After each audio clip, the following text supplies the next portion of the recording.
તો કોંગ્રેસ ધારાસભ્ય વિમલભાઈ ચુડાસમા ફરી એકવાર લાલગુમ થયા છે। ગેરકાયદેસર ધમધમતી ખાણને લઈ તેમણે રજૂઆત કરી છે। ચોરવાડ પાસે ફરી બિનકાયદેસર ખાણ ધમધમતા તેમણે આરોપ લગાવ્યા છે।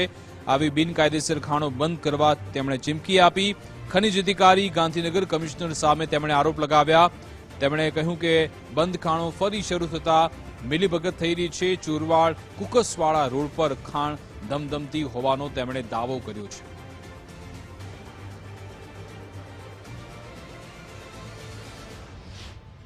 મેં ખનીજના જૂનાગઢના અધિકારીને પત્ર પણ લખેલો છે। એમને આજ વોટ્સઅપ અને ત્યાંનું માહિતી પણ આપેલી છે।